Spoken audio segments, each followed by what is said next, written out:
बोलती पुस्तके. ज्यांना वाचनाचा नाद त्यांना बोलती पुस्तके घाली साद. आमचं चॅनल सबस्क्राईब करा आणि सबस्क्राईब करायला इतरांनाही सांगा. नमस्कार श्रोते मित्र हो. बोलती पुस्तके सादर करीत आहे लेखक श्री र नेलेकर लिखित कथा नागोबा डुलाया लागला. भैरू पाटलाच्या मळवीच्या रानातलं आंब्याचं झाड असं होतं की तसं मोठं झाड अवघ्या पंचक्रोशीतच काय पण पुऱ्या जिल्ह्यात सापडलं नसतं. दोघा तिघांनी हाताचा विळका घातला तरी बुंध्याला वेढा आला नसता. असं ते झाड प्रचंड वाढलेलं होतं. जसा बुंधा विशाल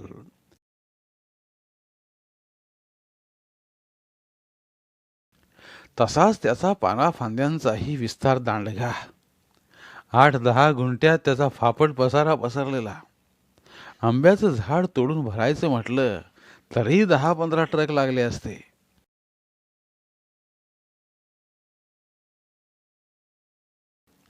आंब्याच्या सुगीत झाड फळांनी एवढं डवरून जायचं की त्याला दृष्ट लागते की काय असंच वाटायचं. फळांच्या ओझ्यानं फांद्या खाली वागायच्या आणि बांधावर उभं राहिलं की अगदी पोराटोरांच्याही हाताला आंबे लागत.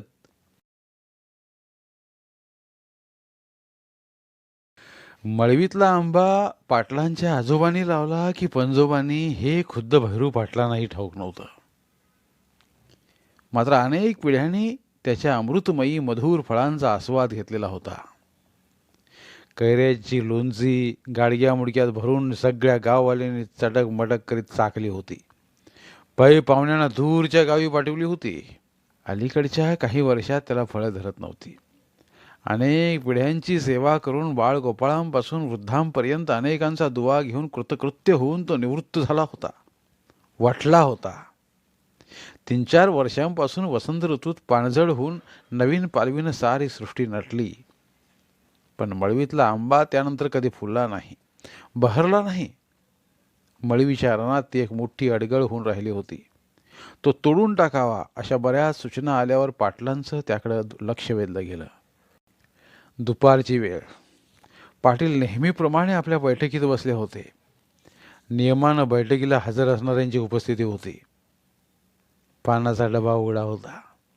आवड असणारे नसणारे फुकटचं मिळते तर का सोडा म्हणून पान लावण्यात दंग होते. हवा पाण्याच्या गोष्टी चाललेल्या.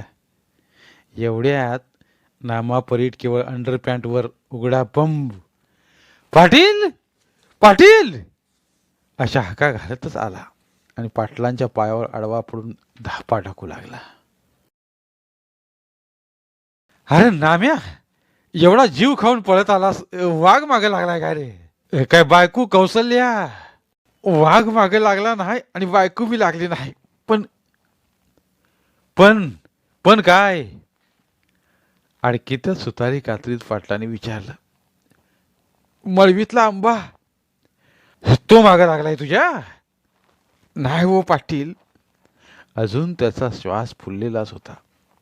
मग नीट सांग ना. मला वाईज दम घेऊ द्या मग सांगतो. पाणी मिळेल काही? आंघोळीला नाही हो, प्यायला प्यायला पाहिजे. एक तांब्या बास होईल का कळशीवर मागू? योग तांब्या बास होईल. पाटलाने रामू गड्याला हाक मारून पाण्याचा तांब्या आणायला सांगितला. तो घेऊन आला. नामा उठून बसला आणि एका दमात ढसाढसा पाणी डोसून रिकाम्या तांब्या खाली ठेवला. उजव्या हातानं तोंड पुसून सांगू लागला. वैरणीचं वज्ज घेऊन मळवीच्या आंब्याकडनं येत होतो. आंब्याच्या बुंद्यात फासफूस आवाज यायला लागला. मला वाटलं एखाद्या लवारानं भाता लावून वडीत बसला असेल. पण माझी नजर तिकडे गेली की मला घामच फुटला. बुंद्याच्या ढोलीत अशील जनावर आहे की हो. ह कुत्र का मांजर? ते नाही वो, लांबड लांबड जनावर. कातरली सुपारी तोंडात टाकून पाटील म्हणाले. हात तेजा लांबड जनावर म्हणजे सुसर?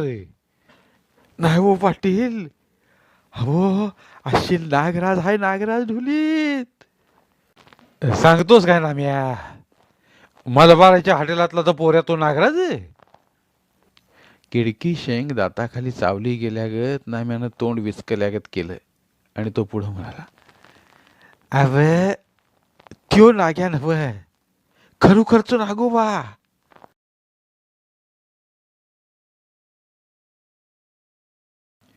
बोलत बोलत त्यानं दोन्ही हाताचे पंजे एकमेकाला जोडून ओंजळ रुंदावत सांगू लागला, ही माझी वीत बी कमी पडतय. हिच्या हिच्या परास मोठी त्याची नुसती फडी आहे होय. निळ्या काळ्या रंगाची फडी उन्हात नुसती चाम चाम चाम चमाकतीया. त्यावरचा 10चा आकडा तर केवढा मोठा.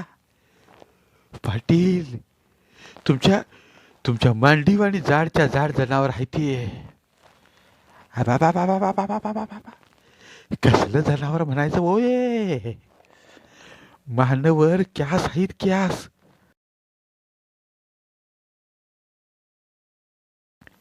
आगड बंब राखीस बघून म्या तिथं झेट येऊन पडायचो. देवाचं नाव घेतलं, वज तिथंच टाकलं आणि बेया पळत सुटलो बघा. अहो वल्ल झाल्यावर धोतार कुठं निष्ठून पडलं ते कळालं बी नाही. पाटील, काहीतरी बंदोबस्त करा मायबाप. होय, आमची पोरं वाळ त्या वाटेनं येत्या जात्यात.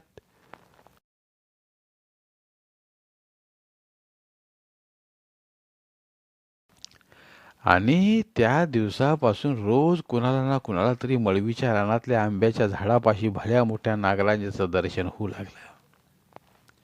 नागोबाला पाहून कुणाची दातखिळी बसली तर कुणी ठो ठो शुमगा करीत गाव गाठलं.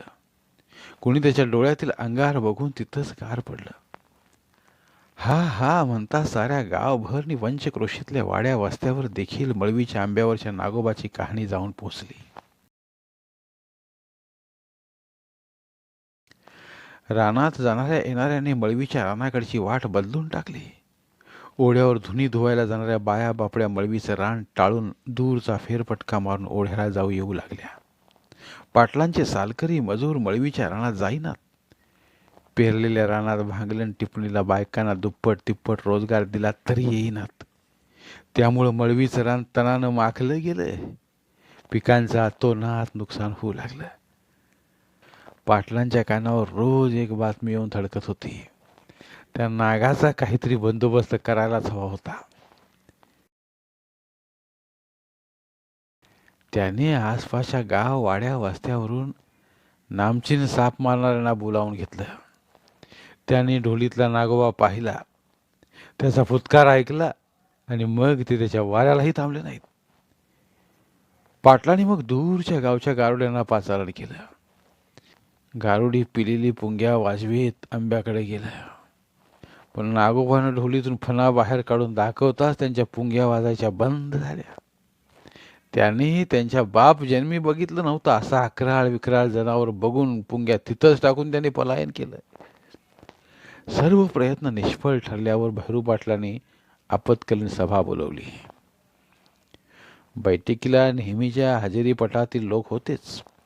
सरकारी नियमानुसार अंगठे बहादर पण मागासवर्गीय असल्यानं सरपंचपदी आरूढ झाले श्री आगविजवे होते.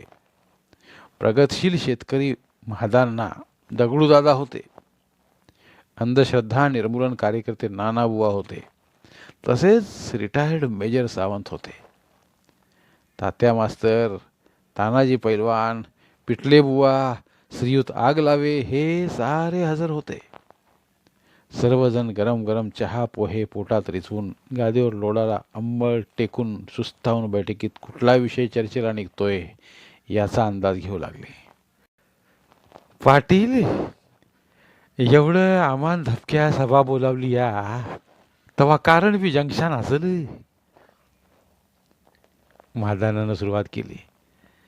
महादाना, नुसतं जंक्शन नाही तर फंक्शन आहे. फंक्शन भल्या भल्यांच्या नाड्या ढिल्या पडतील असं कारण निघालंय. आमच्या मळवीच्या रानातला आंबा तुम्हा सर्वांना ठाऊक असेलच. सर्वावर नजर फिरवीत पाटील म्हणाले आणि साऱ्यांनाच मग उन्हाळी अधिवेशनाला कुठला पावसाळी विषय निघणार याची कल्पना येऊन हिवाळी बैठकीप्रमाणे अंगावर कडका येऊ लागला. पाटील चर्चेच्या आधीच अंगावर काटा येऊ लागला आहे. वाईच कपाटातली बाटली काढा की राव. त्या बिगार चर्चा रंगायची कशी?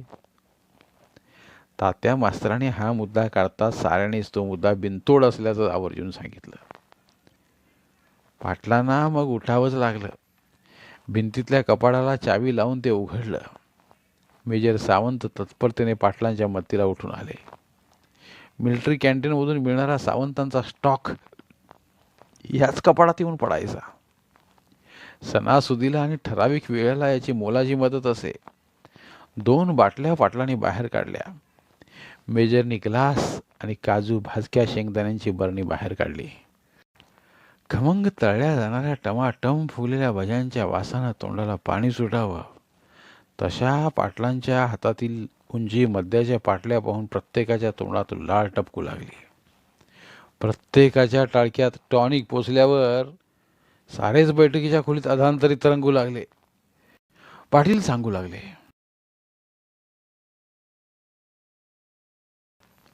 मळवीच्या रानातलं पीक तणामुळं धोक्यात आले. कुठून कसा कोण जाणे. वटलेल्या आंब्याच्या ढोलीत नागोबा येऊन राहिलाय. त्याच्या भीतीनं तिकडं कोणी फिरकणार झाले. भांगलनीला दुप्पट रोजगार दिला तरी कोण येईना. पाटील मग त्या नागोबाला हाकलून द्या की. नाना बुवा म्हणाले, बुवा तो काही पाहुणा रावळा नाही हाकलून द्यायला. नाग आहे तो, नाग. साप मारणारे बोलावली, तसे लांब लांबचे गारुडी पण बोलावली आहे, पण ते सारे गांडीला पाय लावून पळून गेले. पाटील तुम्ही सरळ झाडच पाडून टाका की मग. नागोबा निघून जाईल आणि जाळान बी होईल. दगडू दादा म्हणाले, दादा झाड पाडायचं म्हणजे एखादा मंत्र फुकायचा का त्याच्यावर? मंत्रतंत्र कशाला? 2-3 100-500 देऊन पाडायला लावायचं. 100-500 काय, मी 1000 देतो नुसतं झाड आडवं पाडायचं. आहे कोणी माहीचा लाल? सांगा मला. पाटील म्हणाले, एवढं पैसे द्यायला नागोबा म्हणजे काय वाघ आहे काही?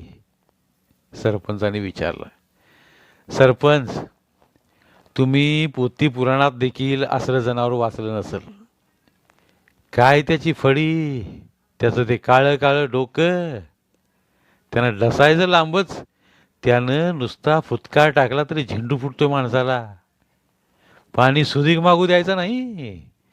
भटकी कुत्री पाखरं दिकून मळवीच्या रानाकडे फिरकत नाही ती, माहिती आहे काय? तानाजी पैलवानानं सांगितलं. पाटील तुम्ही ह्याच्यावर काय विचार केला का नाही? आगल्याबाईंनी विचारलं. मंडळीनो मग मी ही जी बैठक बोलावली ती काय माझ्या कपाळातल्या बाटल्या उड्या मारत होत्या म्हणून? तुम्ही सारेजण चर्चा करून काहीतरी मार्ग काढाल म्हणून बैठक बोलावली. मी सांगू का? मेजर सावंतांनी सांगितलं. पाटील ते झाडच पाडून टाका. पाटील उसळत म्हणाले, मेजर मगापासून जी सिरियल चालली आहे ती काही चंद्रमुखीची चालली आहे काही? 2-4 पेग पोटात गेल्यावर तोंडाला काहीशी कडवट चव आली होती. ती घालवण्यासाठी प्रत्येकानं पानाचा डबा पुढे ओढून घेतला आणि त्यातील पान घेऊन चुना लावू लागला. कात सुपारी टाकून त्याची पट्टी करून दाढीला लावून वरून तंबाखूची फक्की घेऊ लागला. पाटील निवांतपणानं कोण कोण काय काय तोडगा काढतो याची वाट पाहू लागले. नुसती निष्फळ चर्चा चालली होती. मार्ग काही निघत नव्हता. प्रत्येक जण आपापल्या बुद्धिमत्तेनुसार उपाय सुचवित होता, पण दुसरा तो खोडून काढीत होता. हे असं बराच वेळ झाल्यावर सरपंच आगविजवे पुढे सरसावले. म्हणाले, पाटील साऱ्यांनी आपल्या आकलेचे तारे तोडलेत. आता मी सांगतो ते करून बघा. सगळे सावरून सरपंच काय म्हणतात काय सांगतात ते कान टवकारून ऐकू लागले. सरपंच सांगू लागले. पाटील, पूर्वीचे राजे महाराजे काय करायचे? राज्य करायचे, तात्या मास्तर म्हणाले. पोह्याचा घास चावताना त्यात गारीचा खडा चावला गेल्यागत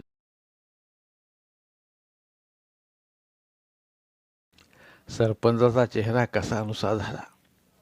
ते पुढे म्हणाले, तसं नव्हे. राज्यावर एखादं संकट आलं म्हणजे एखाद्या राक्षसानं राजकन्या पळवून नेली तर राजा काय करायचा? पोलिसात कंप्लेंट द्यायचा. आगलावे म्हणाले. आगलाव्याची अकलेची आग विझवायला सरपंच आग विझवे त्याच्याकडे रागाचा एक कटाक्ष टाकून पाटलांना समजावून सांगू लागले. राज्यावर संकट आलं म्हणजे राजा काय करायचा? तर पैजेचा इडा मांडायचा. जो कोणी राक्षसाला मारून राजकन्येला घेऊन येईल त्याच्याशी राजा राजकन्येशी लग्न लावून त्याला अर्ध राज्य बक्षीस द्यायचा. है बरं मग? पाटलाने उत्सुकतावश विचारलं. तर पाटील, तुम्ही बी पैशाचा इडा मांडा. जो कोणी झाड पाडील आणि नागोबाला ठार करील त्याला अर्ध झाड नव अर्ध राज्य द्यायचं आणि तुमच्या मुलीशी त्याचं लगीन करायचं. पाटील, सरपंचासनी डोकं हाय बरं का? खरंच मांडा तुम्ही पैजेचा इडा. पाटील, सरपंचाने आयडिया तर नामी काढली. तसं करून बघायला हरकत नाही. दगडूदादानं पुस्ती जोडली. पहिली गोष्ट म्हणजे हा पैजेचा विडा आणायचा कुठून? पाटलाने विचारलं.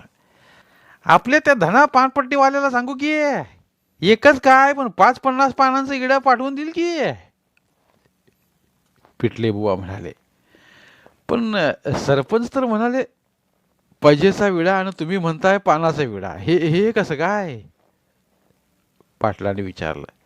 अहो, पैजेचा विडा आणि पानाचा विडा दोन्ही एकच, तात्या मास्तर म्हणाले. असं होई, मांडू पानाचा विडा. पण समजा कोणी तो विडा उचलला आणि त्यानं झाड पाडलं, नागोबाला मारलं, तर त्याला अर्ध राज्य कसं काय देणार मी? शिवना पाणीच्या खेळातलं राज्य काय? तसं नव्हे पाटील, तात्या मास्तर समजावून सांगू लागले. तुमच्याकडे गावची पाटीलकी आहेच, पण ती निम्मी निम्मी कापता येण्यासारखी नाही. त्याऐवजी तुम्ही 2000 रुपये द्यायचं आणि तुमच्या मुलीचं लग्न त्याच्याशी करून द्यायचं. 2000 जास्त होत आहेत. पाटील कुजबुजले. पाटील, काम जोखमीचं आहे. जीवावर उदार होऊनच ते करावं लागणार आहे. पूर्वीचे राजे महाराजे अर्ध राज्य देत होते, तुम्ही 2000 दिले तर बिघडलं कुठं? तात्या मास्तर म्हणाले. बरं ठीक आहे, दिलं. पाटलांनी सहमती दर्शवली. मास्तर म्हणाले ते योग्य असल्याचं बैठकीतल्या साऱ्यांनी मान्य केलं. आपला मुद्दा सर्वमान्य झाल्याचं पाहून सरपंच आणि तात्या मास्तर सुखावले. त्या आनंदा प्रित्यर्थ त्यांनी पुन्हा एकदा पानाचे विडे चघळण्यासाठी पानाचा डबा पुढे ओढला. पाटलांचा विचारमग्न चेहरा पाहून म्हाताऱ्यांना राहवलं नाही. ते म्हणाले, पाटील, आता मागं पुढे बघू नका. अहो, पण झाड पाडणाऱ्याला, नागोबा मारणाऱ्याला, मामुली इस्माला मी माझी मुलगी द्यायची? पाटील, हा तुमच्या एकट्याच्या अस्मितेचा प्रश्न नाही. साऱ्या गावच्या भल्यासाठी, सुरक्षिततेसाठी असल्यानं तेवढा त्याग तुम्ही करावाच. तात्या मास्तर म्हणाले. हे पहा, तुम्ही साऱ्यांना हा ठराव पास असला तरी मला मान्य नाही. पाटील, पाटील, आता तुम्ही तिरकस तुंबा काढू नका. मेजर सावंत म्हणाले. पाटील, आता मांडाच तुम्ही पैजेचा इडा. सारणे बहुमतानं सांगितलं. माझं ऐकता का जरा? पाटील हात वर करून म्हणाले. तशी सारी मंडळी चुपचाप झाली. तुमच्या साऱ्यांचीच तशी इच्छा असेल तर तुम्ही म्हणताय तसं होऊन जाऊ द्या, पण यात 2 मुख्य अडचणी आहेत. त्या कंच्या, पिटले बुवानी विचारलं.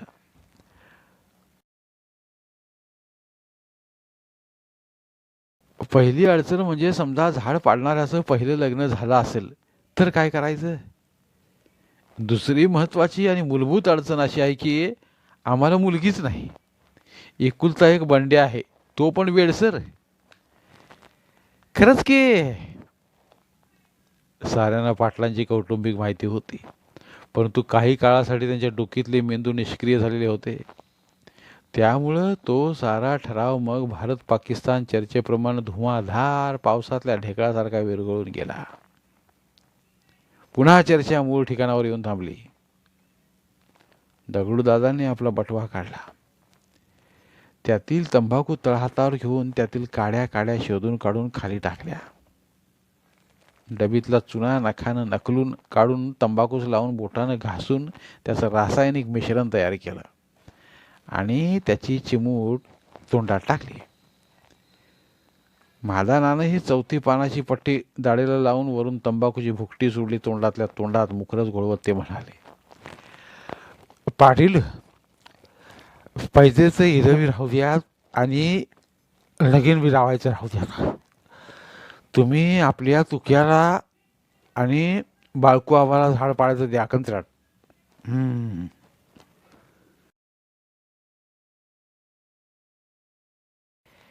ती दोघं एवढी ईर आहेत काय, पिटले बुवानी विचारलं. अहो बुवा, ते दोघं बी पोटानं मरत्यात. घरी बायका पोरासने अर्ध्या पोटानं राहावं लागतंय. त्यांना नुसतं सांगा की कोंबड्याचं पोटभर जेवण घालतो. मग बघा दोघं बी कुटांबा म्हणून पळत येतात का नाही ते. मुकरस तोंडातल्या तोंडात सांभाळत महादांना म्हणाले, केवळ जेवणावर बोलवण करणार त्यांची. तात्या मास्तराने विचारलं. तसं नाही पाटील, तुम्ही मगाशी अर्ध राज्य द्यायला स्वतःच्या मुलीचं लग्न लावून द्यायला तयार होता. हा, आता मुलगी नाही म्हणून सोडून द्या. असती तरी दोघांनी एक मुलगी केली नसती, 2 लागल्या असत्या. त्या दोघांनी झाड पाडलं आणि नागुमा मारला तर नुसत्या जेवणावर भागू नका. सरपंच म्हणाले, त्यांनी झाड पाडलं तर पायली 2 पायली दान देईन, वर आणखी 100-500 रुपये देईन, पाटील म्हणाले. दगडूदादा म्हणाले, दोघांना 4-4 पायली दान आणि दोघांना बी 1000-1000 रुपये द्यायचं. दोघं बी गरीब आहेत, त्यांची कच्ची बच्ची जगतील. पाटील, आत्ताच्या मला वयोमानानं जमत नाही म्हणून सोडून द्या, नाहीतर भले भले मी म्हणणारे साप मी मारले ते. तानाजी पैलवान म्हणाले, पैलवान, तुम्ही मैदानातले साप मारले असतील. दादा सांगू लागले, गुलदस्ता आमच्या गुरांच्या पायात लांबडं निघालं होतं. गुरं मोठमोठ्यानं हांबरायला लागली म्हणून बघायला गेलो तर परड्यात हे लांब लचक जनावर आडवं पडल्यालं.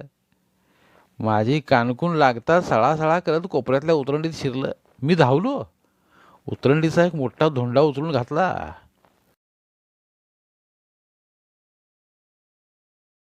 हे तर काहीच नाही दादा, मेजर सावंत सांगू लागले.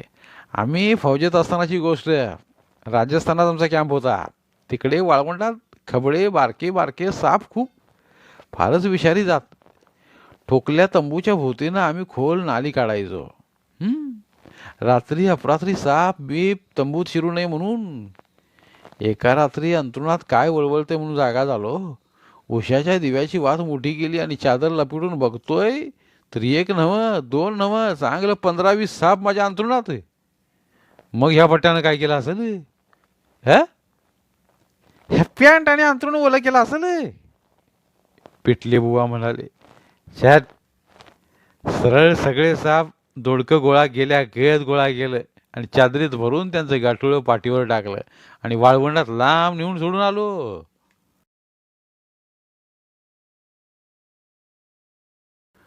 दोघांचा अनुभव ऐकल्यावर तात्या मास्तरांना सुरसुरी आली. ते पुढे सरसावून सांगू लागले, 2 वर्षांपूर्वी मी सासपडे इथल्या शाळेवर असतानाची गोष्ट. शाळेची इमारत जुनी आणि गावच्या एका बाजूला. शाळामागं पडीक रान. त्यानं झाड झाडोरा खूप वाढलेला. शाळा जुनी असल्यानं भिंतीला भेगा गेलेल्या, खिंडारं पडलेली. शाळा चालू असताना एका भेगेतून एका सापानं डोकं बाहेर काढलं. एका पोराचं लक्ष जाताच ते पहिल्यांदा चड्डीत फळाफळा मुतलं. नंतर त्यानं बोंब ठोकली. सगळा कालवा झाला आणि सारीच पोरं पोरी ओरडत ओरडत शाळेबाहेर धावली. मुख्याध्यापकांना ही गोष्ट समजताच त्यांनी साप मारायची कामगिरी माझ्यावर सोपवली. दुसरे सारे शिक्षक शाळेपासून दूर जाऊन उभे राहिले. मी न भिता निर्भीडपणानं वर्गात जाऊन परिस्थितीची पाहणी केली. मी पाहिलं, एक दांडगा साप भिंतीच्या एका भेगेतून निघून दुसऱ्या भेगेत शिरत होता. दोन्ही भेगात एका वित्तीचं अंतर होतं. तेवढ्या अंतरात त्याची जाडी चमकणारे खवले दिसत होते. तो तो नाग असावा मी ओळखलं. पण मी भ्यायलो नाही. सरळ पुढे झालो आणि त्याचा उघडा असलेला भाग बाहेर ओढला. पहिल्या भेगेतून शेपटी वळवळत बाहेर आली. शेपटी धरून जोरात बाहेर ओढल्यावर सगळाच नाग बाहेर आला. गोपन फिरवल्या गत गरा गरा गरा गरा फिरवून त्याला खाली आपटला. दुसरं कोणी सापाचा थरारक अनुभव सांगणार एवढ्यात रामू गडी बैठकीच्या खोलीत साप साप म्हणत पळत आल्यावर साऱ्याच मंडळींची धनाधन उडाली. दगडूदादांनी तंबाखूची फक्की तोंडात टाकण्याच्या वेळेसच ती हाक कानावर आल्यानं त्यांनी फक्की जत्रेत अबीर गुलाल देवावर उधळावा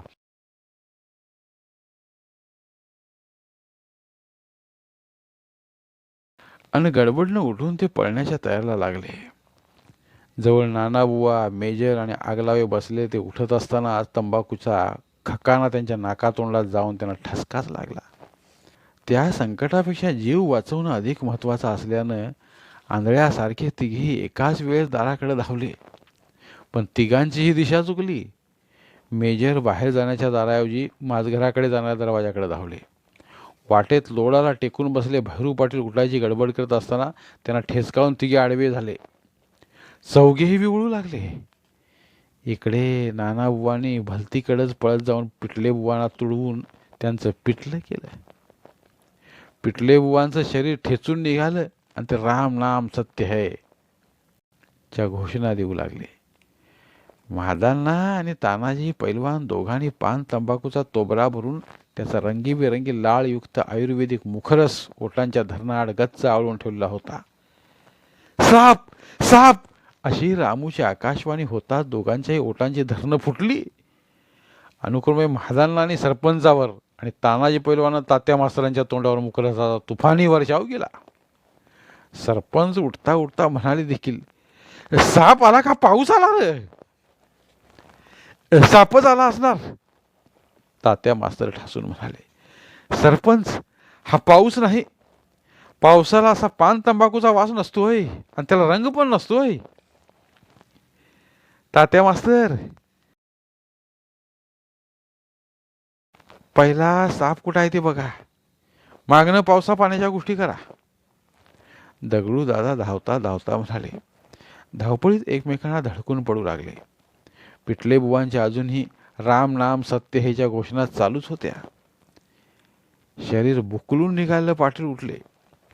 त्याने आपला कुठला अवयव फ्रॅक्चर झाला नाही ना याची खात्री केली.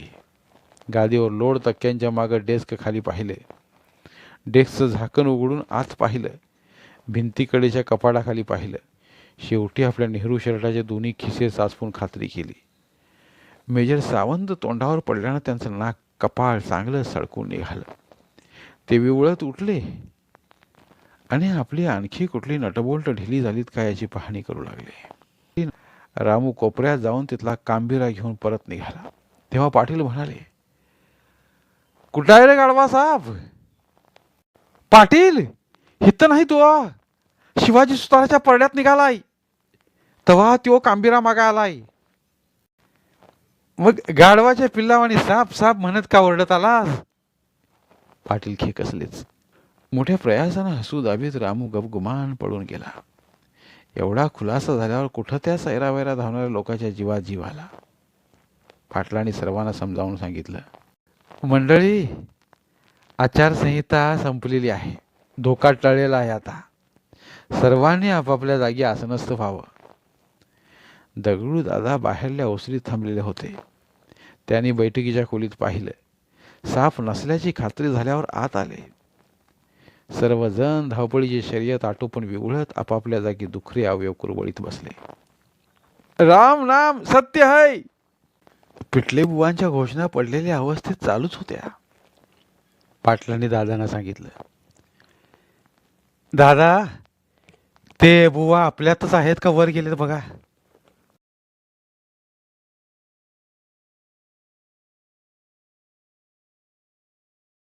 दादानं आडव्या पडलेल्या बुवांना उठवलं.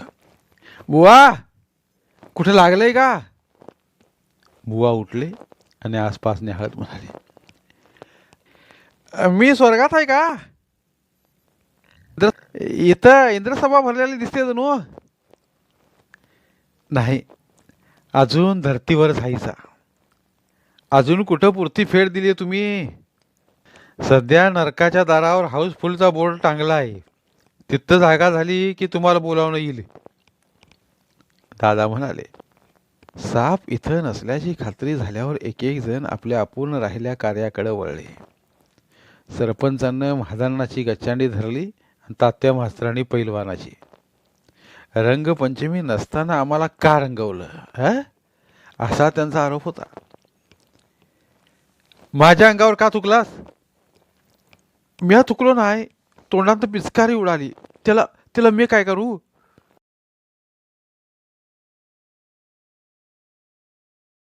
नाही, तुम्ही हे जाणून बुजून माझ्यावर थुकला. मी सोडणार नाही. बऱ्या मुलानं सोडा सरपंच, नंतर सगळी अंडी पिल्ली बाहेर काढीन. गटार मुतारी संडास बांधायच्या अनुदानात किती पैसे खाल्लेत गावाला सांगीन मी. असं भाई. आणि 2 पोरं सरकारी नोकरीत असताना 14 एकर रान असताना दारिद्र्य रेषेत नाव लावून घेतलं. घरकुल योजनेत बायकोचं नाव लावून घर बांधलं. पहिलीच पडलेली भिंत भूकंपात पडल्याचं दावून अनुदान उपटलं. एवढंच नाही तर स्वतःची आय निराधार दावून संजय गांधी पेन्शन मंजूर करून घेतली. ते सांगू का गावाला. इकडे तानाजी पैलवानानं आपल्या ताकदीने हिसडा मारून आपली कॉलर तात्या मास्तरांच्या हातून सोडवून घेतली आणि तात्या मास्तरांच्या कानाखाली आवाज काढला.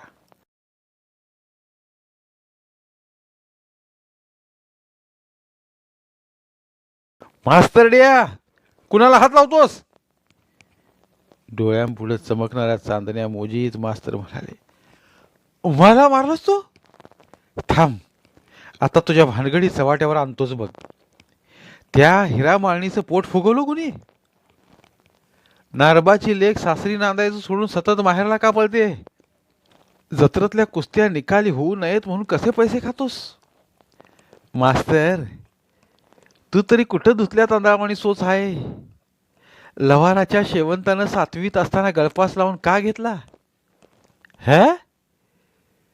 शाळेच्या नावाखाली दावल्याला भूखंड, त्यावर तुझ्या पोरानं बंगला कसा र बांधला. शाळेत मिळणारा तांदूळ तुझ्या घरात कसा शिजतो. परीक्षेच्या टायमाला पैसे घेऊन पोरासनी काप्या कोणी पुरविल्या. शाळेच्या बाहेर खिडकीतून टाकल्या काप्यांची भरलेली 2 पोती कुणाच्या घरी गेली रे. इकडं नानाबुवांनी संधी साधून दगडू दादाच्या कानाखाली आवाज काढला, तुमच्यामुळं घडलं हे सारं रामायण. मेजर सावंतला ते सहन झालं नाही. त्यांनी नानाबुवाच्या कानाखाली आवाज काढला. म्हणाले, बुवा, माझ्या बी डोळ्यात तंबाखू गेली, पण मी काय बोललो का. दादांच्या तोंडात का दिली. मुख्य विषय बाजूला राहिला आणि भलतंच रणकंदन माजलं तिथं. आरडा ओरडा आणि गोंधळानं बैठकीला मासळी बाजाराचं स्वरूप आलं. शांत राहा, शांत राहा, शांत राहा, पाटलाने आवाहन केलं. तरी कोणी ऐकेना. तेव्हा पाटलाने अखेरचा प्रयत्न म्हणून खुंटीवरची एअरगन काढली. चुप, नाहीतर गोळी घालीन एकेकाला. या गर्जनेवर मात्र चिडी चुप शांतता पसरली. सगळेजण आपापल्या जागेवर निमूट बसा. कुणीच कुणाची उणी जुनी काढायची नाहीत. गाव गणना सगळीकडे असंच चाललेलं असतंय. लोकशाहीचं राज्य आहे आणि सत्ता असेल, ताकद असेल, त्यानं गैरमार्ग अवलंबायचा मूलभूत अधिकार लोकशाहीनं दिलेला आहे. वाम मार्ग करा, भ्रष्टाचार करा, पण ते पचवून दाखवा. हे एक लोकशाहीचं मजबूत देणं आहे. त्यात काही नवल नाही. आपण जमलोय कशासाठी? हा, आणि तुमचं चाललंय काय? गोंधळ, धुडगूस, मारामारी करायला काय विधानसभा आहे का लोकसभा आहे? चुकलं पाटील आमचं, महादाना हात जोडून म्हणाले. तात्या मास्तर आणि सरपंच, तुम्ही दोघेही पाणी प्या आणि तोंड धुवून या. बेंद्राच्या बैलावाणी रंगलाय तुम्ही दोघंही. दोघंही तोंड धुवून आले. पाटलांनी एअरगन खुंटीला टांगून ठेवली. मग पाटील दादांकडे बघत म्हणाले, दादा, तुम्ही तानाजी पैलवान, मेजर आणि तात्या मास्तर, तुम्ही चौघेही साप मारण्यात तरबेज. एवढे पटाईत आणि रामानं नुसती साप साप म्हणून आवई उडवल्यावर हागलिंडी झाली की राव तुमची. कसल्या कसल्या बाता मारता हो, का नुसत्या फुसक्या गोळ्या झाडून दाखविल्या? दादा लज्जित झाले, पण बळे बळे तोंडावर हसू आणीत म्हणाले, तसं आम्ही काय भ्यालो नाही पाटील, पण साप साप म्हटल्यावर बघाय तरी पाहिजे काय न ग. पायाखाली यायचा बियायचा. बैठकीतनं बाहेर जात असला तर त्याला जायला मोकळी वाट तरी करून द्यायला पाहिजे का न ग. तेवढी तरी माणुसकी ठेवायला पाहिजे का न ग.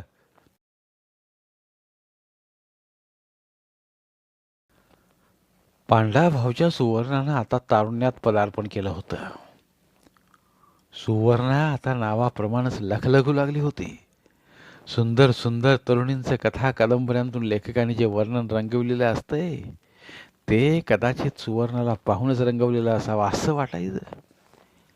कोरा पान, उजळ वर्ण, सापेकळी नाक, सफरचंदागत मात्र रेशमाप्रमाणे मुलायम गाल, तीर कमानीसारख्या भुवया, डोंगरातल्या निव्वळ शंख निर्झरागत निरागस डोळे, गुलाबांच्या पंखुडीगत ओठ, वेलबुटीनं कोरल्यासारखे कान आणि लांब सडक नागिनीगत पाठीवर उडणारी विणी. हे सारं वैभव घेऊन सुवर्ण रस्त्यानं चालू लागली तर रस्त्याचाही तोल जायचा. तिचं दर्शन होणाऱ्याला उजाड माळावरल्या दगडाखालच्या विंचवानं डंक मारल्यागत वाटायचं. गावातील एकूण एक तरुण पोरं रात्रंदिनी तिच्यासाठी झुरणीला लागली होते, तरी ती कुणा कुणबी ठुंकून बी बघित नव्हती. एका टळटळीत दुपारी घरची धुनी बादलीत भरून नेहमीप्रमाणे मळवीच्या आंब्याचा रस्ता टाळून लांबचा वळसा मारून ओढ्यावर धुवायला सुवर्णा गेली होती. धुणं घेऊन येताना मात्र कसल्याशा विचारात गर्क असल्यानं लांबच्या वाटेनं यायचं सोडून नेमकं मळवीच्या रानातून बांध वाटेनं येऊ लागली. समोर अंतरावर वटलेल्या आंब्याचं प्रचंड झाड दिसतात बिबट्या वाघ दिसल्यासारखी ती केवढ्यांदा दचकली. विचारतंत्रीत आपण भलत्याच मार्गानं आल्याचं ध्यानावर आल्यावर तिच्या काळजाचा थरकाप उडाला. आंब्याच्या ढोलीत भला मोठा नागोबा आहे हे तिनं अनेक जणांच्या तोंडून ऐकलं होतं. तिनं प्रत्यक्ष पाहिलं नसलं तर त्याचा भलताच धसका तिनं काय साऱ्या गावानंच घेतला होता. सुवर्णा सुंदर असली तरी मुळात भित्र्या स्वभावाची होती. जगात जेवढ्या सुंदर मुली असतात त्या भित्र्याच असाव्यात. सरपटणारे प्राणीच काय, पण साध्या झुरळ किड्या मुंग्यांचीही तिला मनस्वी भीती वाटायची. आणि आता तर भल्या मोठ्या नागोबाशी सामना होणार या विचारानंच तिचं काळीच गार गार पडू लागलं. भीतीनं घाबरी घोबरी होऊन पांढरी फटक पडली. चेहऱ्यावर मानेवर घाम डबडबून आला. भीत भीत तिनं आंब्याच्या ढोलीत पाहिलं. ढोली रिकामी होती. तिचा जीव काहीसा भांड्यात पडला. परमेश्वराचा धावा करीत पुढं पाऊल टाकलं. घाईघाईनं बांध वाटेवरून पाय उचलत वेगानं निघाली. कधी एकदा मळवीचं रान आणि ते प्रचंड झाड ओलांडून जातोय असं तिला होऊन गेलं होतं. 4-6 पावलं ती चालली असल नसल तोच अचानक धुण्यातला वाकळेचा पिळा धानकन पुढ्यात पडला. तिला वाटलं आपल्याच बादलीतनं धुण्याचा पिळा खाली पडला असेल म्हणून ती घ्यायला वाकली आणि बिजलीचा झटका बसल्यागत मागच्या मागं उडाली ती.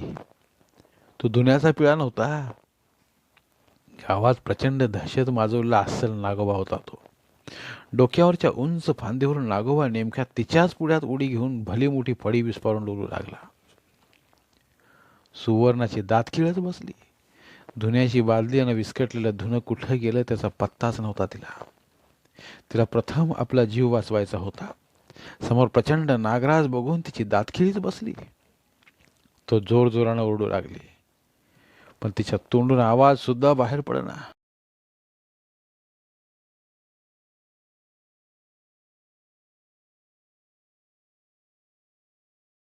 काय करावं तिला सुचना. इथंच पडून राहिलं तर हा समोरचा काळ आपल्याला कडाकडा फोडल्याशिवाय राहणार नाही याची तिला खात्री होती. कोणी सुटका करायला येणार नाही हे पण तिला ठाऊक होतं. अख्ख्या गावानंच त्याचा धसका घेतलेला. आपणच आपल्या सुटकेसाठी प्रयत्न करायला हवा. तिनं निश्चय केला, चुकून का होईना आपण यात अडकलोय, सुटकेसाठी प्रयत्न करूयाच. स्वतःला सावरत ती उठली. धुण्याची बादली पिळे याची पर्वा न करता उलट पावली मागं वळून ओढ्याच्या दिशेनं धूम ठोकली. 10-20 पावलं तिनं टाकली असतील. तिला गपकन थांबावं लागलं. डोळ्याचं पातळ लवतं ना लवतं एवढ्या वेळात नागोबा वळसा घेऊन सुळकन तिच्या पुढ्यात येऊन तिची वाट अडवून डौलात फडी काढून डुलू लागला. 2-3 वीत रुंद असलेली तेलकट काळ्या निळ्या पिवळ्या मिश्र रंगात तकाकणारी त्याची ती फणा, त्यावरील 10चा आकडा, कुळकुळीत काळ्या मण्यागत चमकणारे डोळे, बाहेर येऊन क्षणात वळवळत तोंडात गडप होणारी कात्रीगत जीभ, एखाद्या पैलवानाच्या मांडीगत जाडजूड असणारी काया त्याच्या प्रत्येक श्वासोच्छ्वासाबरोबर आकुंचन प्रसरण पावत होती. नागोबाचं ते विलोभनीय परंतु महाभयानक रूप पाहून तिचे डोळे गरागरा फिरू लागले. साध्या गांडुळाला भिणारी सुवर्णा एवढ्या मोठ्या प्रचंड नागोबाला पाहून मूर्छित पडली नाही हेच मोठं नवल होतं. आता आपण काही जिवंत घरी परत जात नाही हे तिला कळून चुकलं. प्रसंगी परमेश्वर सुद्धा धावून येतो म्हणतात. तिने हात जोडून मनोभावे नागोबाला नमस्कार केला. म्हणाली, नागोबा राया, मला जाऊ दे. घरी माझी वाट पाहत असतील. मी पाया पडते तुझ्या. नागोबाला तिची भावना समजली असल्याप्रमाणे त्यानं आपली फडी नाही अशा अर्थानं डोलावली. सुवर्णाच्या लावण्याची मोहिनी त्यालाही पडली की काय कोण जाणं. तो तिला जाऊ द्यायला तयार नव्हता. तिच्या डोळ्यांत अश्रूंनी दाटी केली. तिनं पुन्हा कळकळीची विनंती केली, नागोबा राया, चुकलं माझं, क्षमा कर मला. मी तुझ्या जागेत यायला नको होतं. पुन्हा येणार नाही मी. मला जाऊ दे. सोड माझी वाट. नागोबानं पुन्हा फडी नकारार्थी डोलावून दाखवली. तिने निश्चय केला आणि पुन्हा गावच्या दिशेनं धूमचक्कार पळत सुटली. 10-20 पावलं जाऊन तिला थांबावंच लागलं. कुठून कसा नागोबा तिच्या वाटेत पुन्हा येऊन कुंडली मारून फडी उभारून आहेच. सुवर्णानं सारी शक्ती एकवटून मोठ्याने किंकाळी फोडली. तिची किंकाळी सारा आसमंत दणाणत गेली. आजूबाजूच्या राना शिवारातील 5-50 माणसं बाया हातातील कामं टाकून आवाजाच्या रोखानं धावत पळत आली. समोरचं काळजाचं थरकाप उडवून देणारं भीषण दृश्य पाहता जागच्या जागी थबकली. पुढं जाण्याची कोणालाच हिंमत नव्हती. गावकऱ्यांना पाहून सुवर्ण आकांत करू लागली, वाचवा, वाचवा हो, कोणीतरी वाचवा मला. तिला वाचवायला जायचं म्हणजे सरळ सरळ मृत्यूच्या कराल जबड्यात उडी घेण्यासारखंच होतं. चोहोबाजूनी माणसांचा गराडा पडला होता. सुवर्णा मदतीची याचना करत होती, पण तिला वाचवायला कोणीही पुढे येत नव्हतं. त्या विक्राळ मृत्यू दैत्याच्या निव्वळ दर्शनाने एकेकाला दरदरून घाम सुटू लागला. भर उन्हात थंडी वाजून येऊ लागली. सुवर्णे, मागं वळून पळत सुट, कोणीतरी गर्दीतून ओरडलं. सुवर्ण आत्तापर्यंत स्वतःला मोठ्या प्रयासानं सावरून उभी होती. ती घर्रकन वळली. नागोबाकडे पाठ करून ओढ्याच्या रोखानं बेफाम पळत सुटली.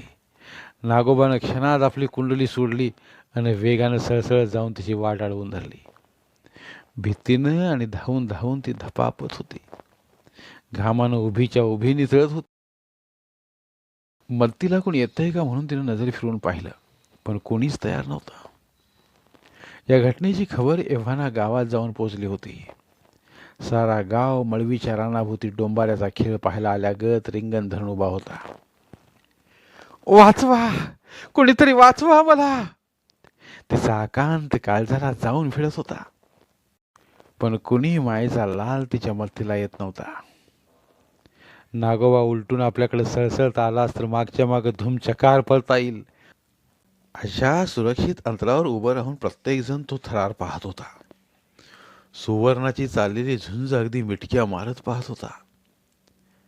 आता आपल्याला कुणी वाचवायला येत नाही, आपणच काय तो मार्ग काढायला हवा याची जाणीव होता सुवर्णा डावी बाजू धरून सुतारकीच्या रानाच्या बाजूला पळत सुटली. नागोबा पुन्हा वाटेत आडवा. ती पुन्हा उजवीकडे वळून धावू लागली. त्या बाजूला बऱ्याच माणसांची गर्दी होती. तिकडून काही मदत मिळाली तर मिळेल अशी तिची धारणा होती. पण कसं काय? नागोबा पुन्हा आडवा. त्या बाजूचं रिंगण क्षणात विस्कटलं जाऊन माणसांच्या किंकाळ्या उठल्या. माणसं, बाया, बापडी, सैरा वैरा इतरत्र धावू लागली. नागोबाला इतर कुणाशी काही देणं घेणं नव्हतं. सुवर्णाला सोडायचं नाही हा त्याचा निर्धार कायम होता. धावून धावून तिचा पुरता शक्तिपात होऊन गेला होता. मागं पुढं कुठंही गेलं तरी हा दैत्य पिच्छा सोडायचं लक्षण दिसत नव्हतं. कुठल्याही क्षणी तो आपल्याला डसल्याशिवाय राहणार नाही हे तिला कळून चुकलं. एकाएकी सारं अवसान गळून सुवर्णा उभ्याच्या उभ्या मळवीच्या रानात कोसळली. तिच्यापासून जवळच नागोबा कुंडली मारून डौलान लुलत राहिला. सुवर्णाच्या घरी ही वार्ता जाता तिचा बाप, पांडला भाव आणि आई दोन्ही हातांनी शिमगा करीतच मळवीच्या रानाकडे आले. काळ दैत्याच्या तावडीत सापडल्या आपल्या काळजाचा तुकडा बघून ती माय ऊर बडवून घेऊन रडू लागली. पांडला भाव आक्रोश करत दोन्ही हात जोडून प्रत्येकाच्या पायावर मस्तक ठेवीत, माझ्या मुलीला वाचवा हो म्हणून आर्त स्वरात विनवणी करू लागला. पण पुढं कुणीच येत नव्हतं. भोसल्याचा प्रताप येमेटीवरून उसाला पाणी द्यायला मळवीजवळच्या बांधवाटेनं निघाला होता. मळवीच्या आंब्याजवळ गर्दी दिसली म्हणून त्यानं गाडी तिकडे वळवली. तिथलं भयानक दृश्य पाहून तोही गर्भगडी झाला. एक तरुणी बेशुद्ध होऊन पडली आणि तिच्या उशाला भला मोठा नागोबा कुंडली मारून बसलाय. आत्तापर्यंत नागोबाची कहाणी त्यानंही उडत उडत ऐकलेली होती. त्यावर त्याचा विश्वास खरं तर बसलाच नव्हता, पण आत्ता प्रत्यक्ष पाहिल्यावर मात्र त्याला विश्वास ठेवावाच लागला. शेकडो जणांचा जमाव तिला वाचवण्याचा प्रयत्न करायचा सोडून नर्मदासारखी तिची परवड पाहून आनंद लुटतोय हे पाहून त्याच्या तळपायाची आग मस्तकाला गेली. त्यानं गाडी स्टँडला लावून उभी केली. जवळच्या कुंपणातील एरंडाचं एक मोठं टिकारनं मोडून काढलं आणि मागचा पुढचा विचार न करता मळवीच्या रानात झेप घेतली. पाहणाऱ्यांच्या काळजात धस्स झालं. एकेकाच्या काळजाचे ठोके चुकले. कोणीतरी शहाजोगपणाचा आव आणून म्हटलं, का बाबा जीवावर उदार झालायस? शहाणा असशील तर माघारी फिर. त्यानं कुणालाही न जुमानता धाव घेतली. प्रथम बादलीजवळ जाऊन बादली सरळ केली. खाली पडले धुण्याचे पिळे बादलीत भरले. नागोबा फडी वळवून त्याचं कृत्य पाहत होता. एक पिळा उचलून तो सुवर्णाकडे गेला.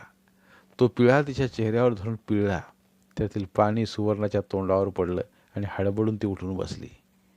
तिने इकडे तिकडे पाहिलं. नागोबा दिसताच भयस्वप्न पडल्यासारखी थरारली ती. किंकाळी फोडली. प्रतापनं तिला धीर दिला. तिला उठून उभं राहायला मदत केली. प्रताप, मला वाचव रे, त्याला बिलगत ती म्हणाली. सुवर्णा, मुळीच भिवू नकोस, मी तुला वाचवायला चालोय. सुवर्णाला त्याच्या शब्दाने केवढा धीर आला. एका हातात टिकार नसावरून गच्च आवळून धरून डाव्या हातानं सुवर्णाला आधार देत म्हणाला, आता चल माझ्याबरोबर. पण तो तो सुवर्णा चाचरत म्हणाली, मी सांगतोय तेवढं ऐक, चल तू. प्रताप सुवर्णाच्या मत्तीला आल्याचं पाहून नागोबा खवळला होता. तो जोर जोरानं फुटकार टाकू लागला. त्या आवाजानं दूर उभ्या राहिल्यांच्या चड्ड्या देखील ओल्या झाल्या असतील. नागोबाच्या दोन्ही डोळ्यांतून अंगार बरसू लागला. प्रताप सुवर्णाला घेऊन एका बाजूने निघाला तसं नागोबा कुंडली मोडून चवताळून अंगावर आला. प्रताप हल्ल्याला तयार होताच त्यानं टिकारण्याचा वार केला तसा नागोबा दूर जाऊन पडला. बघणाऱ्यांच्या छातीत धस्स झालं. गर्दीतल्या बायाने डोळे झाकून घेतले. प्रतापनं सुवर्णाला घेऊन पुढं पावलं टाकली. नागोबा पुन्हा त्वेषानं सुवर्णाच्या बाजूनं सळसळत आला. प्रतापनं सुवर्णाला आपल्या मार्ग करून पुन्हा त्याच्यावर टिकारण्याचा वार केला. यावेळी नागोबानं फणा खाली पाडून वार चुकविला. पण आता नागोबालाही धास्ती वाटू लागली असावी. प्रताप इतरांप्रमाणे डरपोक नाही हे त्यानं ओळखलं होतं. त्याचे आणखी एक दोन सणसणीत फटके जर बसले तर आपलं खरं काही नाही हे त्यानं ओळखलं. तो हल्ला करायला कचवा जायला लागला. तरीही सुवर्णाला सोडायला तयार नव्हता. आलटून पालटून चवताळून तिच्या अंगावर जातच होता.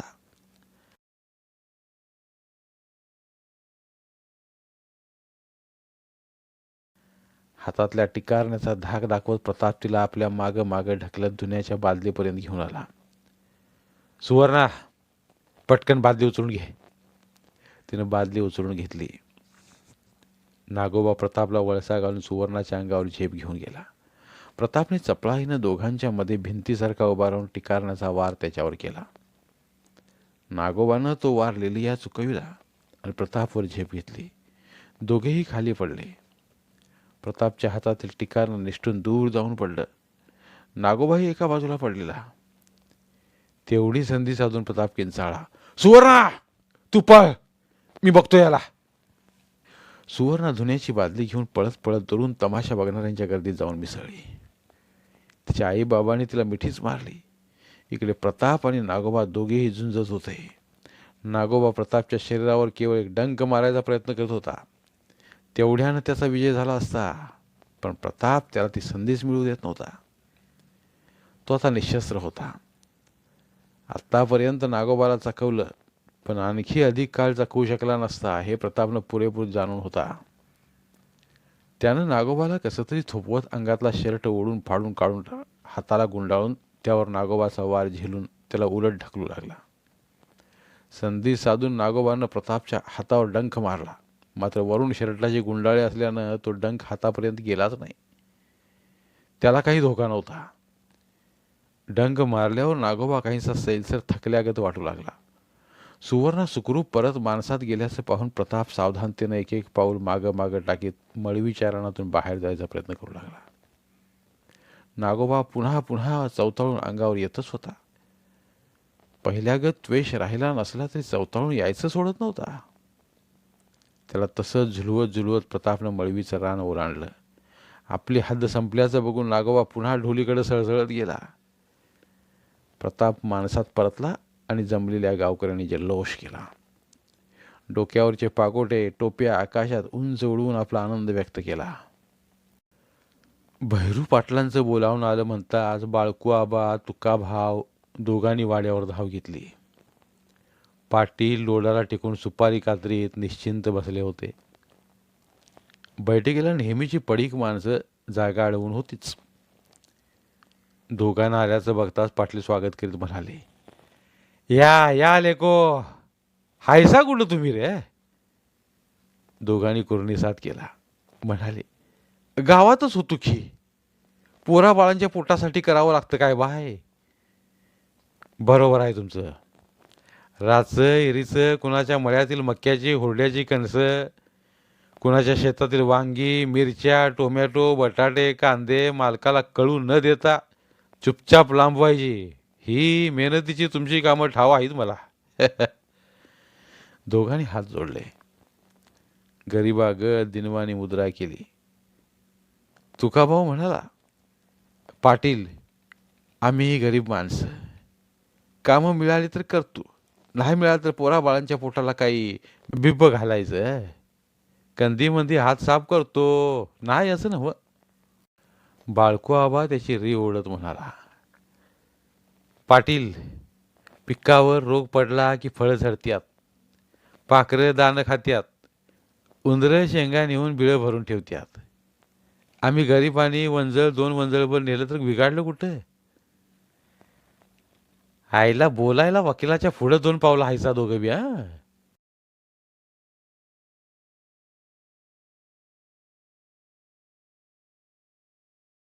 बरं, मी कशाला बोलवलंय? म्या सांगतो.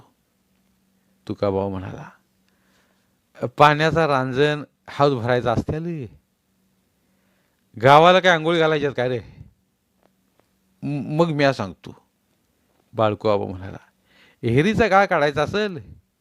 वय, हिरीतला गाळ काढून त्यात तुम्हा दोघांची थडगी बांधायची ती. दोघं बी गयावया करू लागले.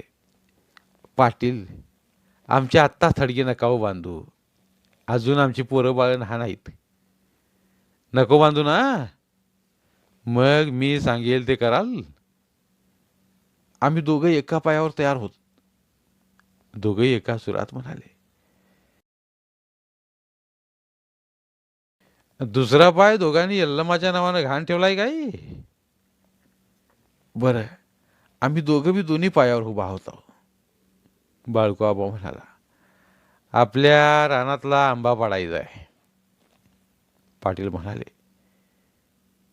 एक आंबा पाडायला पाटील आम्ही दोघं कशाला?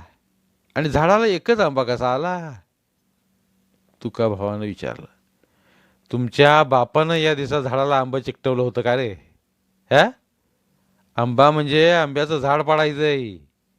त्याबदली काय घ्याल तुम्ही? दोघांनी एकमेकांकडे पाहिलं. डोळ्यांनीच एकमेकांची हिशेब केला आणि बाळकू आबा म्हणाले, पाडलेल्या झाडाचं कवळा कवळाभर जळान घेतो आणि दोघांना शेर पायली दानं द्या मग बास. नाही, पाटील म्हणाले, मग नुसतं दानं द्या, जळान नको. तुकाभाऊ म्हणाला, दोघं जवळ या. पानाची पट्टी दाढेखाली सारून पाटील म्हणाले, मी दोघांनाही 4-4 पायली दानं आणि 1-1 हजार रुपये रोख देणार आहे. जळाण बी तुम्हाला जाईल तेवढं न्या. बाळकोबा कान झाडत अविश्वासानं म्हणाले, पाटील, इकडं पुण्यांदा सांगा.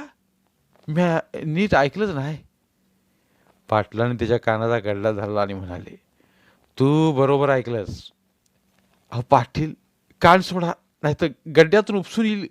मागणं बोलून बी उपयोग व्हायचा नाही. कानाचे गड्डे का डिंकाने चिकटून ठेवलेत काय रे? पाटील, आपल्या शिवारातला आंबा तोडायचा का पल्याडल्या गावच्या शिवारातला? तुका भाऊच्या वक्तव्यावर पाटलांनी बाळकू आबाचा कान सोडून त्याच्या कानाचा गड्डा पकडला. गाढवा, लोकांचं झाड पाडून बिन भाड्याच्या खोलीत बसायचं काय? मळवीच्या रानातला आपला आंबा पाडायचा. बरं मला सांगा, केव्हा सुरुवात करताय? तुम्ही म्हणाल तर व्हा. आम्हाला अर्ध्या रातचं हाक मारा, आम्ही तयार आहोत. अर्ध्या रात्री का दरोडे घालायला जायचं आहे काही? आत्ताच हत्यार घेऊन सुटा. 2 दिवसात झाड आडवं पडायला पाहिजे. त्याच दिवशी संध्याकाळी बाळकू आबा आणि तुका भाव वाड्यावर मोठा पराक्रम गाजवल्याच्या आविर्भावात हजर झाले.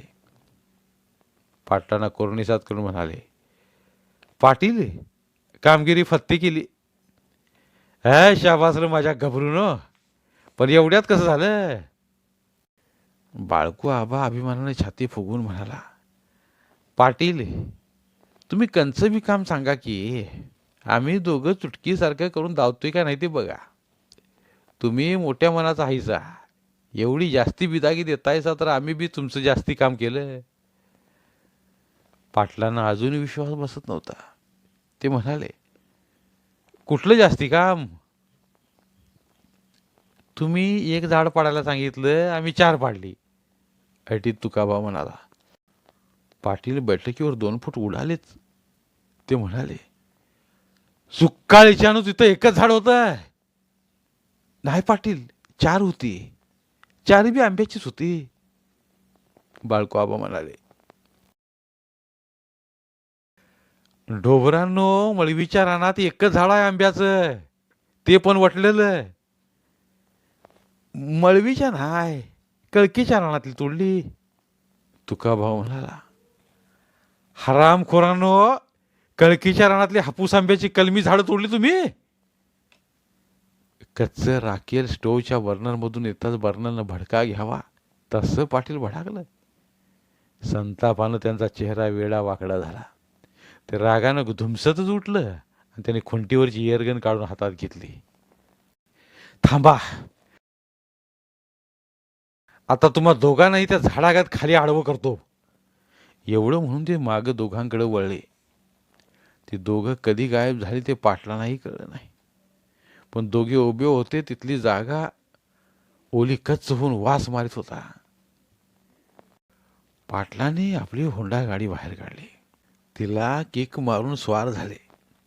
वेगाने ते कळकीच्या रानाकडे निघाले. वाटेत मळवीचं रान होतं. तिथला वटलेला प्रचंड आंबा अजूनही दिमागात उभा पाहून त्यांचं मस्तक भलतंच तापलं. त्यांनी गाडी कळकीच्या रानाकडे वळवली. गाडी उभी करून ते ताल चढून कळकीच्या रानात घुसले. पलीकडच्या बांधावर 5-6 वर्षांपूर्वी मोठ्या हौशेनं लावलेली हापूस जातीची 7-8 फूट वाढलेली कलमी आंब्यांची 4ही झाडं बांधावर आडवी पडून चिरनिद्रा घेत होती. एवढ्या कष्टानं जोपासलेली वाढवलेली झाडं तोडल्याचं पाहून त्यांचा जीव कासावीस झाला. बाळकू आबा आणि तुकाभाऊच्या दोघांच्या त्या कृत्याची जाण होताच ढणाढणा जाळ घातल्या चुलीवरचं तांब्यातलं पिठलं रटरट शिजावं तसं त्यांच्या डोक्यातला मेंदू संतापून रटरटू लागला. मनोभंग झाल्या गत, कुणी नातेवाईक अचानक गचकल्या गत मनस्वी दुःखाचा आवेग झाला त्यांना. सुन्न खिन्न होऊन कितीतरी वेळ ते तसेच उभे राहिले. बांधा पलीकडे किच्च बाबळी आणि इतर काटेरी झुडपांचं कुंपण होतं. पलीकडील पळळात सीताफळं, करंज, निरगुडी, घाणेरी यांची बेसुमार वाढ झालेली. त्या पडीक रानापलीकडून एका स्त्रीच्या रडण्याचा, हुंदके देण्याचा आवाज आल्यानं पाटील चमकले. उत्सुकतावश आपलं दुःख काही काळासाठी विसरून तोडलेल्या कलमी आंब्याची झाडं ओलांडून बांधावर चढले. कुंपण ओलांडून गर्द झाडोरातून वाट काढीत पुढे जाऊन पाहू लागले. पडीक रानाच्या पलीकडून गावातून रानाकडे जाणारी गाडी वाट होती. त्या वाटेवर 2 व्यक्ती होत्या. रडणारी हुंदके देणारी स्त्री म्हणजे पांडाभावाची कन्या सुवर्णा होती.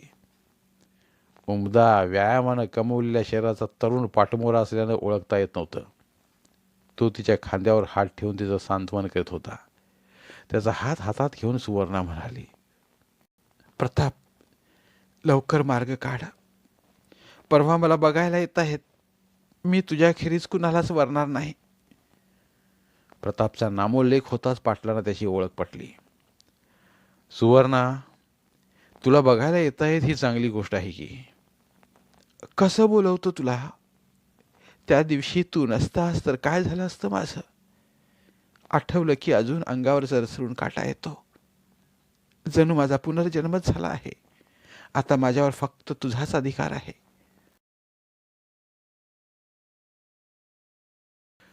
पण तुझे आई बाबा आपल्या लग्नाला परवानगी देणार नाहीत. नाही दिली तर सरळ मळवीतल्या आंब्यासमोर जाऊन नागोबाच्या पुढ्यात उभी राहीन. ती रडायची थांबून म्हणाली, त्याची काही एक गरज नाही आहे. पाटील झाडीतून पुढे जात म्हणाले. त्यांचा आवाज ऐकून दोघंही चुपचाप वळून पाहू लागले. पाटलानं तिथं पाहून सुवर्णा गोरीमिरी झाली. डोळे पुसून ती झपाझपा पावलं टाकीत निघून जाऊ लागली. तसे पाटील म्हणाले, सुवर्णा, थांब. मी तुमचं संभाषण ऐकलंय. प्रतापकडे वळून ते म्हणाले, तुझा परवाचा पराक्रम कानावर आलाय माझ्या. संकटात झोकून देण्याचं तुझं असामान्य धैर्य, धारिष्ट्य ऐकून मी प्रभावित झालोय. तुझा तो पराक्रम खरोखरच कौतुकास्पद आहे. सुवर्णा तुझ्या कामगिरीवर लुब्ध होऊन तुझ्यावर अनुरुक्त झाली असल्यास नवल नाही. पण तुझा नकार का? सुवर्णा तुला पसंत नाही? बलदंड शरीराचा प्रताप पाटलांच्या रोखठोक सवारानं लज्जित झाला. खाली मान घालून म्हणाला, मला पसंत असून काय उपयोग? तिच्या घरच्यांना पटायला हवं ना. पुढच्या गोष्टी माझ्यावर सोपवतो. तुझा पराक्रम ऐकला तेव्हाच माझ्या लक्षात आलं की तू त्या नागोबाला मारशील. तसं झालं तर गावावरचं संकट कायमचं नष्ट होईल. पाटील, माफ करा. मला वाटतं तो नाग फार जुनाट आणि दुर्मिळ प्रकारातील आहे. त्याला मारणं चुकीचं ठरेल. म्हणजे तुझ्याही मनात नागोबाची भीती आहेच म्हणायची. भीतीबद्दल नाही सांगत. वन्य संरक्षण कायद्यानुसार कुठल्याही प्राण्यांची हत्या करणं हा गंभीर अपराध आहे. तो जिवंत पकडून एखाद्या प्राणी संग्रहालयास भेट दिल्यास किती उत्तम होईल.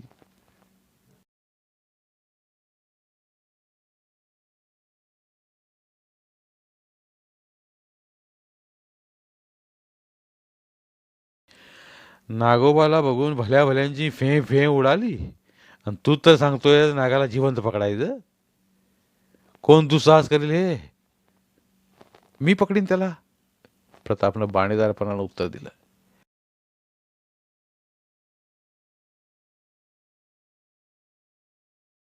नाही प्रताप, तुला असलं जीव घेणं साहस मी करू देणार नाही, सुवर्णा म्हणाली. प्रताप, तू हे साहस करू शकलास तर तुमच्या दोघांच्या लग्नाची हमी मी घेतो. सुवर्णाच्या आईला आणि पांडाभावला तयार करायचं माझं काम.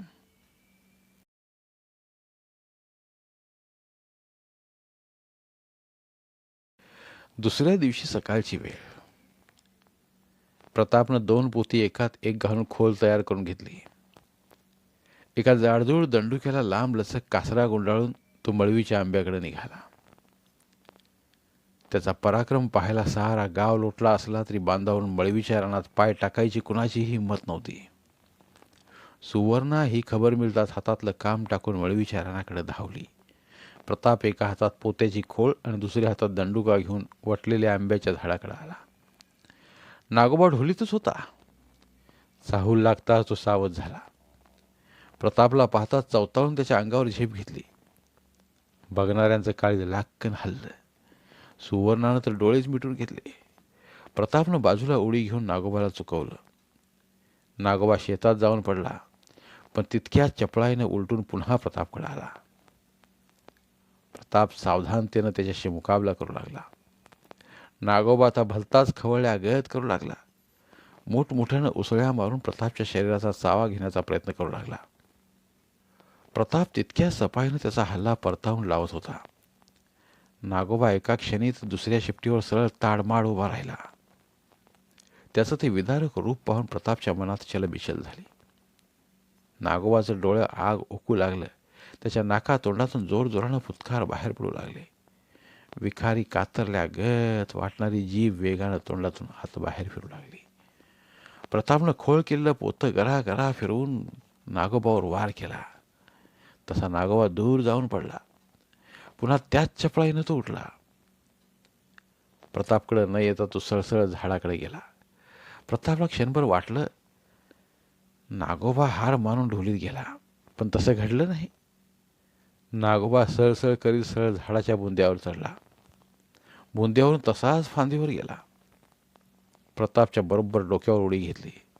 प्रताप या क्षणाची जणू वाट पाहत होता. त्याला झटकन पोत्याची खोळ उघडून धरली. नागोबाचं धूळ पोत्यात गेलं आणि प्रतापनं चपळाईनं खोळीचं तोंड बंद केलं.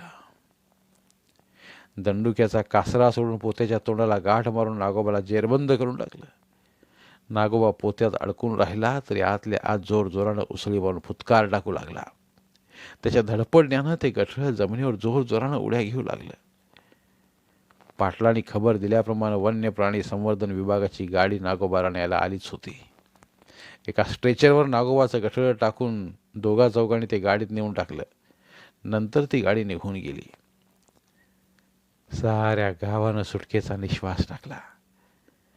प्रताप आता साऱ्या गावाचा हिरो ठरला होता.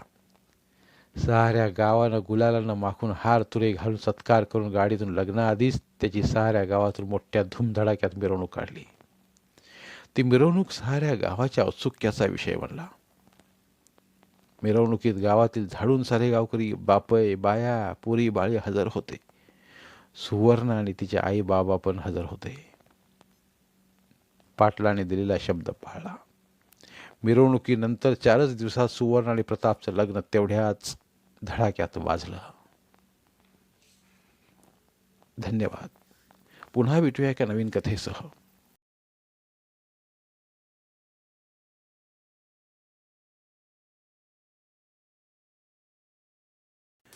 धन्यवाद. प्रिय श्रोते मित्र हो, आपल्यासाठी एक आवाहन. आमच्या चॅनलच्या प्लेलिस्ट विभागात तुमच्यासाठी शेकडो कादंबऱ्यांचे ऑडिओ बुक्स उपलब्ध आहेत. तिथे प्रत्येक कादंबरीचे सर्व भाग एकत्रित मिळतील. त्यामुळे सध्या सुरू असलेल्या क्रमशः कादंबरीच्या पुढील भागासाठी वाट पाहण्याची गरज नाही. तुमच्या वेळेनुसार तुम्ही संपूर्ण कादंबरी सलगपणे ऐकू शकतात आणि साहित्याचा आस्वाद घेऊ शकता. कृपया आमच्या चॅनलच्या होमपेजवर जाऊन प्लेलिस्ट चेक करा आणि तुमची आवडती कादंबरी निवडा. धन्यवाद.